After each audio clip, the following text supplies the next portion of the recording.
dan romantisme yang digambarkan oleh lagu ini itu memang cocok dengan para pemimpin-pemimpin politik di masa lalu. Pemimpin-pemimpin politik yang berada di dalam proses transisi.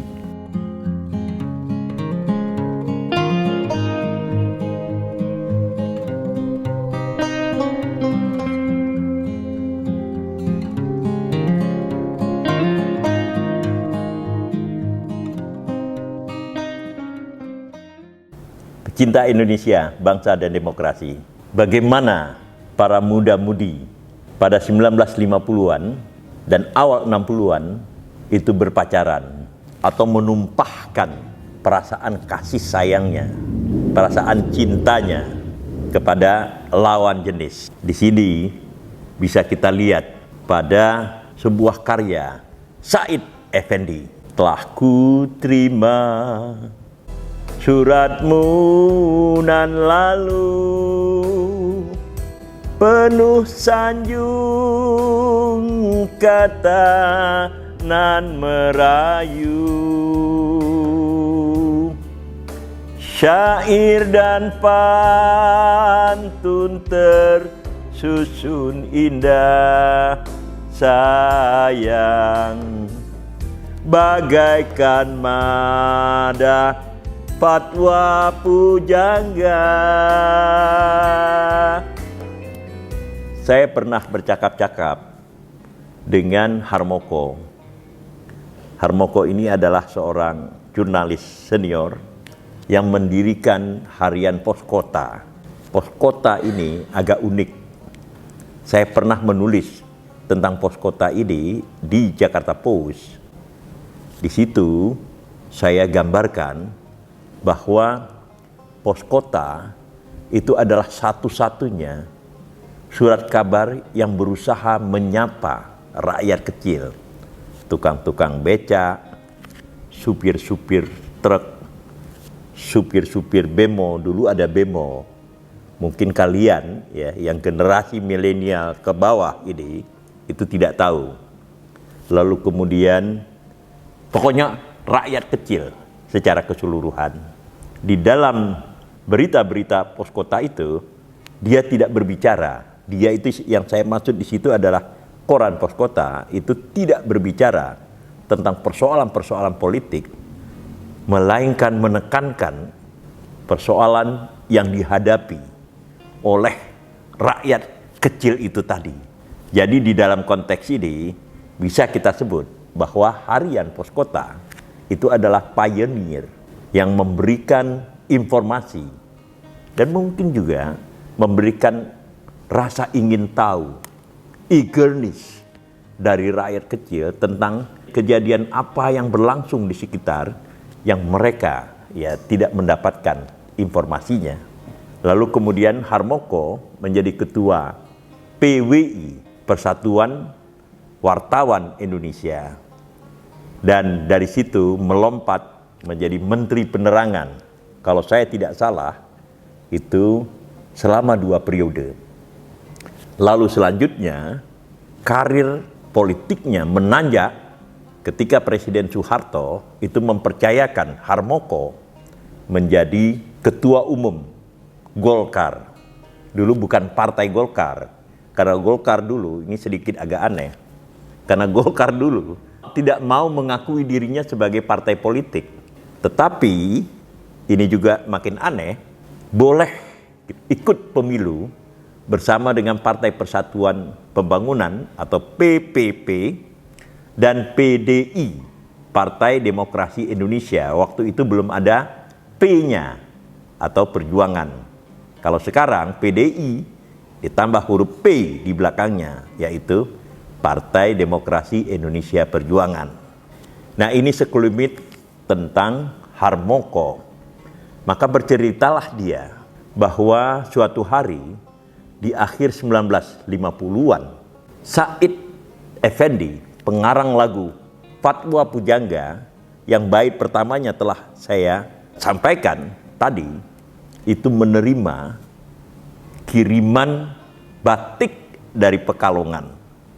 Tapi tidak ada satupun keterangan yang menyatakan siapa pengirim dari batik itu.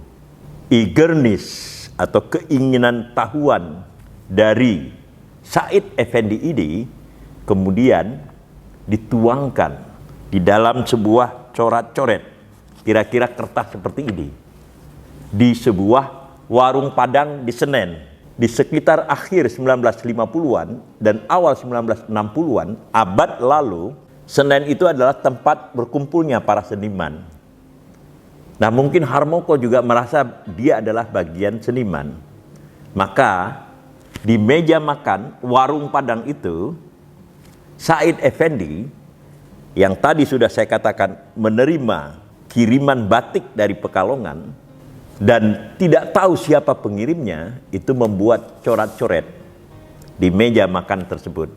Maka lahirlah lagu Fatwa Pujangga itu. Telah ku terima suratmu nan lalu, penuh sanjung kata nan merayu, syair dan pantun tersusun indah, sayang bagaikan madah Fatwa Pujangga.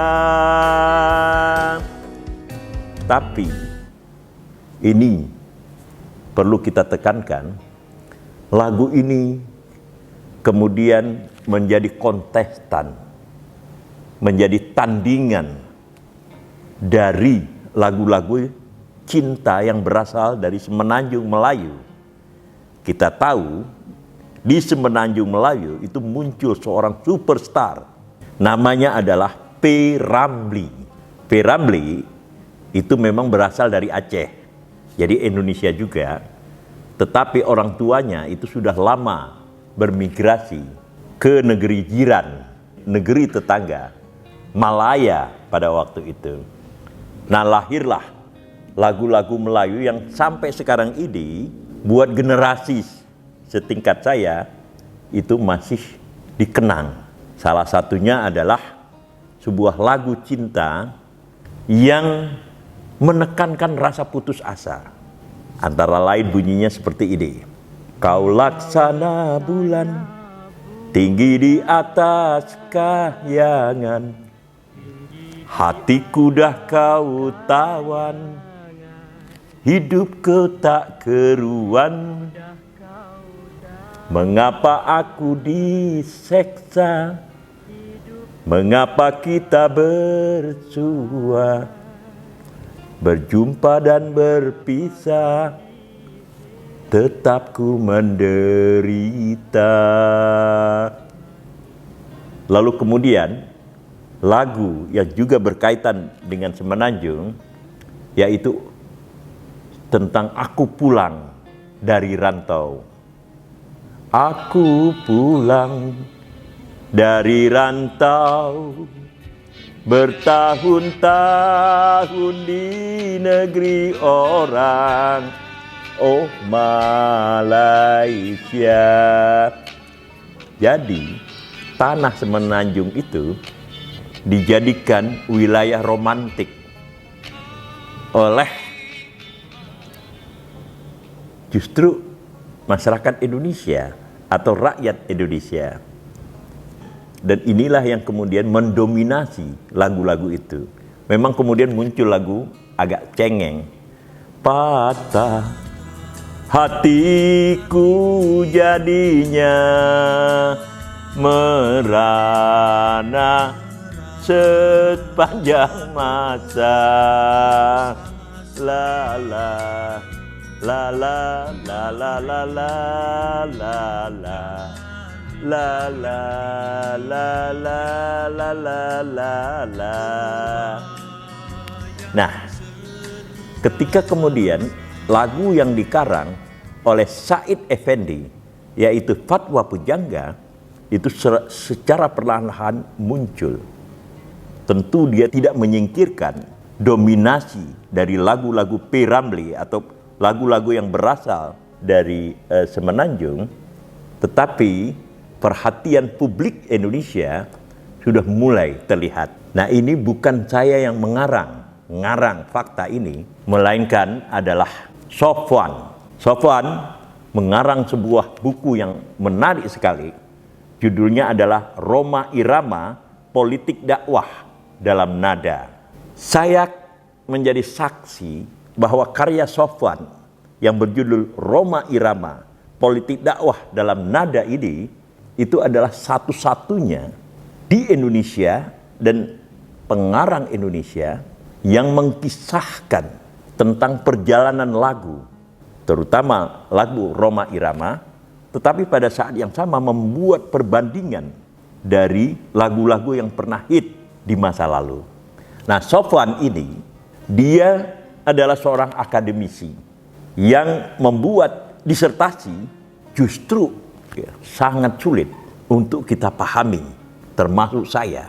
Judul dari disertasi yang diselesaikan tahun lalu, yaitu tahun 2023, itu adalah Objektifikasi Islam, Paradigma Pengembangan Masyarakat Islam di dalam Pemikiran Kunto Wijoyo. Kunto Wijoyo itu adalah seorang scholar yang sangat mumpuni, yang memberikan breakthrough, terobosan di dalam pemikiran Islam dengan perspektif sejarah dan sosiologi plus filsafat. Maka kemudian dia menjadi pemikir Islam yang terkemuka pada 1980-an sampai dengan 1990-an. Nah, pikiran-pikiran Kunto Wijoyo itulah yang kemudian direkonstruksi oleh Sofwan untuk menjadi disertasinya, dan berhasil dia selesaikan disertasi itu dengan bagus. Sehingga kemudian Sofwan setelah dia dinyatakan lulus dalam ujian disertasi itu, secara khusus dia bernyanyi tentang lagu Rhoma Irama seperti yang selintas kita dengar sekarang ini.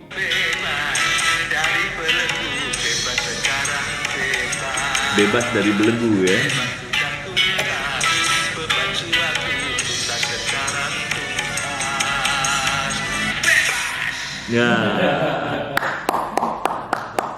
Dia merasa sesuatu yang membebani dia menjadi terbebas karena tekanan-tekanan kuat dari segi finansial maupun dari segi penulisan disertasi itu. Sekarang kita kembali lagi kepada lagu Said Effendi. Bait kedua dari lagu Said Effendi ini berbunyi seperti ini. Kan ku simpan suratmu yang itu. Ini agak aneh. Kalau saya menjadi editornya, itu akan saya rubah. Bukan kan ku simpan suratmu yang itu, melainkan kalau sekali lagi saya menjadi editornya, kan ku simpan suratmu ini. Jadi nggak pakai yang itu. Sebab kalau ada kata yang itu, berarti ada surat yang lain yang diterima oleh Said Effendi. Gitu. Oke, saya lanjutkan. Kan ku simpan. Ini saya pakai redaksi langsung dari Said Effendi. Kan ku simpan suratmu nan itu, bak pusaka nan kata merayu. Walau kita tak pernah bersua sayang, cukup sudah tandamu setia. GR ya, belum pernah ketemu orangnya, bingung siapa yang mengirim, tiba-tiba kemudian dia sudah menuntut. Bagaimana tuntutannya? Walau kita tak pernah berjumpa sayang, cukup sudah tandamu setia. Agak heran buat saya, tetapi mungkin begitulah imajinasi mengungkapkan rasa cinta di akhir 1950-an dan awal 1960-an. Sebab saya pernah mendengar bahwa Presiden Soekarno tokoh proklamator besar itu juga punya sebuah lagu yang disukai, yang difavoritkan oleh dia. Tapi memang pada 1950-an itu muncul lagu-lagu yang bahkan ada sebuah lagu di mana Presiden Soekarno, sang proklamator kita itu, sangat memuja lagu itu. Konon bunyinya seperti ini. Ku berjanji pada bulan, pada bintang, ku berjanji akan datang esok malam. Ku berjanji pada bunga dalam taman, kan ku petik mawar harum untuk Tuhan. Ini adalah sebuah ekspresi, sekali lagi saya katakan, ekspresi di dalam sebuah masa di mana telepon itu belum lazim digunakan, apalagi handphone, apalagi WA, apalagi hal-hal yang berbau digital yang mempermudah komunikasi. Tetapi pada 1950-an, 60-an, dan bahkan awal 70-an, seluruh teknologi komunikasi yang mempersatukan seluruh umat manusia itu masih absen. Sehingga kemudian kerinduan seseorang, rasa cinta seseorang itu tidak mudah dikomunikasikan. Saya lanjutkan kemudian bait terakhir dari lagu yang konon disukai oleh Soekarno. Namun dikau mengapa tak kunjung datang, mawar layu aku rindu pada Tuhan. Dalam ketiadaan komunikasi, seluruhnya menjadi puzzle, seluruhnya menjadi teka-teki, karena kekasih tidak pernah datang, kendati pun telah memberikan janji. Dan romantisme yang digambarkan oleh lagu ini itu memang cocok dengan para pemimpin-pemimpin politik di masa lalu. Pemimpin-pemimpin politik yang berada di dalam proses transisi dari pemerintahan kolonial ke pemerintahan bangsa sendiri, yaitu Republik Indonesia. Dan pada saat-saat lagu yang diciptakan oleh Ismail Marzuki itu, muncul sebuah buku ekonomi pembangunan yang dikarang oleh Profesor Sumitro Joyo Hadikusumo bersamaan dengan lagu yang dimunculkan oleh Ismail Marzuki dan konon sekali lagi digemari oleh Soekarno. Namun dikau mengapa tak kunjung datang, mawar layu aku rindu pada Tuhan. Ada satu lagi kalimat yang saya dengar sedikit bersifat tragis. Mawar layu aku rindu tak tertahan. Jelas ini merupakan sebuah masa di mana seorang gadis pada tahun 50-an itu dengan rambut panjang terkepang, lalu kemudian ada poni di depannya menunggu sang kekasih yang tak pernah datang, padahal dia telah siap dengan bunga mawar. Mawar harum aku petik untuk Tuhan. Nah, situasi inilah yang juga dialami oleh Said Effendi.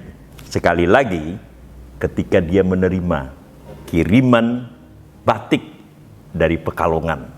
Tetapi ada beberapa catatan-catatan redaksional dan juga sebenarnya konsistensi dari ide yang diungkapkan oleh Said Effendi di dalam lagu itu. Sehingga kemudian menurut saya logikanya masih harus kita pertanyakan. Bagaimana kita membuktikannya? Ini seperti ujian skripsi atau ujian disertasi saja, tapi tidak apa-apa.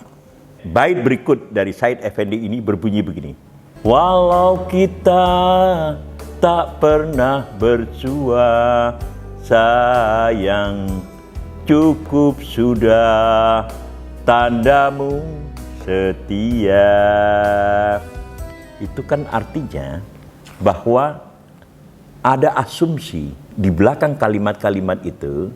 Said Effendi itu sudah tahu alamat dari perempuan yang mengirim batik kepadanya. Tapi anehnya di dalam bait berikutnya Said Effendi mengatakan sesuatu yang dalam bahasa kita itu kembali mentah gitu. Kenapa? Karena dia mengatakan, tapi sayang, sayang, sayang, 1000 kali sayang. Kemanakah risau hati, kan ku alamatkan. Jadi di sini dia tidak tahu alamatnya.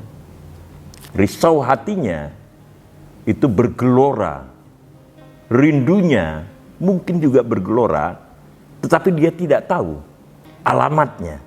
Ini yang saya maksudkan tadi tentang logika yang agak terbalik-balik di dalam lagu Fatwa Pujangga Said Effendi ini. Lebih kemudian tidak logis ketika bait terakhir ditulis oleh Said Effendi. Terimalah jawabanku ini, hanyalah doa restu ilahi. Mogalah dek kau tak putus asa, sayang pasti kelak kita kan berjumpa.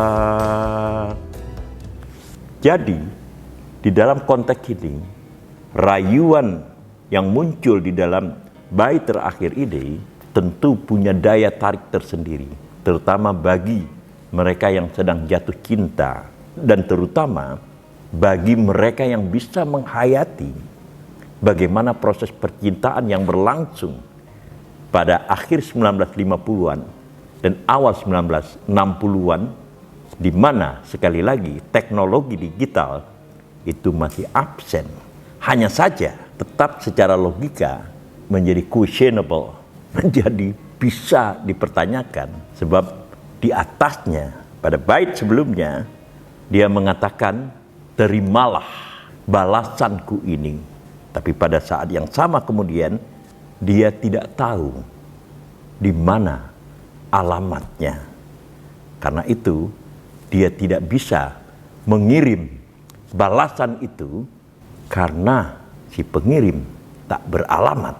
Dan yang lebih menarik lagi, ketika dia mengatakan terimalah balasanku ini kan menunjukkan bahwa dia seakan-akan tahu alamatnya karena dia akan membalas. Tetapi kalimat di bawahnya itu tiba-tiba melompat. Terimalah balasanku ini, tiba-tiba lari. Hanyalah doa restu ilahi. Dan kemudian ditutup dengan sebuah pengharapan yang sangat abstrak. Mogalah dek kau tak putus asa, sayang pasti kelak kita kan berjumpa. Pecinta Indonesia, bangsa dan demokrasi, ini kita telah mengobrak-abrik ya lagu dari karya seseorang yang mempunyai nilai sejarah tertentu. Akan tetapi kita tetap melihat bagaimana garis logika yang disusun di dalam lagu itu yang kesannya agak terbalik-balik. Kendati pun demikian, kita tetap memberikan apresiasi terhadap lagu itu. Karena apa? Karena lagu itu telah menjadi milik publik, telah menjadi means, ya, menjadi alat untuk mengungkapkan sesuatu, mengungkapkan kenangan kolektif yang pernah berlangsung di masa lalu. Jadi kalau kita bandingkan dengan misalnya di Amerika, lagu Fatwa Pujangga itu hampir mirip dengan lagu The Red River Valley yang dikarang mungkin sekitar 150 tahun yang lalu, yang kakek-kakek berumur 80 tahun menyatakan ketika lagu itu diputar bahwa dia tiba-tiba ingat kepada ayahnya seorang petani, itu selalu melakukan lagu Red River Valley itu ketika dia memasukkan kuda ke dalam kandangnya. Dan kenangan ini bersifat abadi. Fatwa Pujangga adalah sebuah karya seni yang sebenarnya juga tidak terlalu perlu dikritisi secara logika. Tetapi begitulah kira-kira cara kami untuk mengisi sesuatu, untuk mengembangkan sesuatu, dan untuk melihat segala sesuatu di dalam sebuah perspektif tertentu. Perspektif yang tentu saja belum tentu bisa diterima oleh semua pihak.